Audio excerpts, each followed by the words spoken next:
ایک دفعہ کا ذکر ہے کہ ایک غریب لڑکا تھا جس کا نام علاؤدین تھا۔ وہ اپنی ماں کے ساتھ ایک چھوٹے سے گاؤں میں رہتا تھا۔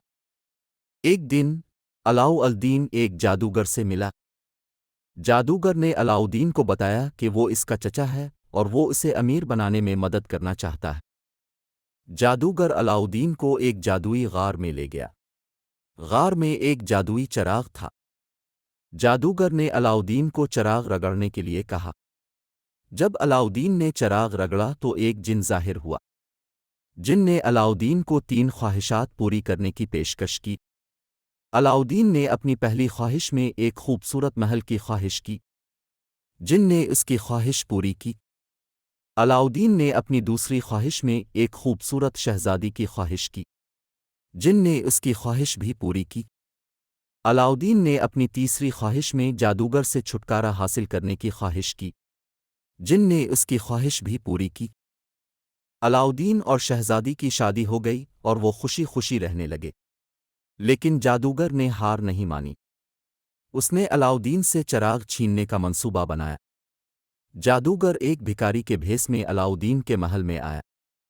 اس نے شہزادی کو بتایا کہ وہ ایک فقیر ہے اور اسے کچھ کھانے کے لیے دے رہا ہے۔ شہزادی نے بھکاری کو کھانا دیا۔ بھکاری نے شہزادی کو ایک جادوئی انگوٹھی دی اور اس سے کہا کہ یہ انگوٹھی اسے ہمیشہ خوش رکھے گی۔ شہزادی نے جیسے ہی انگوٹھی پہنی وہ جادوگر کے قبضے میں آ گئی۔ جادوگر نے شہزادی کو اپنے ساتھ لے جانے کی کوشش کی۔ علاؤدین نے اسے روکنے کی کوشش کی لیکن وہ ناکام رہا۔ علاؤدین نے جن کو مدد کے لیے پکارا۔ جن نے علاؤدین کو بتایا کہ جادوگر نے شہزادی کو ایک دور دراز جزیرے پر قید کر دیا ہے۔ علاؤدین نے شہزادی کو بچانے کا فیصلہ کیا۔ وہ ایک جادوئی قالین پر سوار ہوا اور جزیرے کے لیے روانہ ہو گیا۔ علاؤدین جزیرے پر پہنچا اور جادوگر کے قلعے میں گھس گیا۔ اس نے شہزادی کو بچایا اور جادوگر کو شکست دی۔ علاؤدین اور شہزادی اپنے محل واپس آئے اور خوشی خوشی رہنے لگے۔ سبق: ہمیں کبھی بھی اپنے پیاروں کو نہیں چھوڑنا چاہیے۔ ہمیں ان کی حفاظت کے لیے ہمیشہ لڑنا چاہیے۔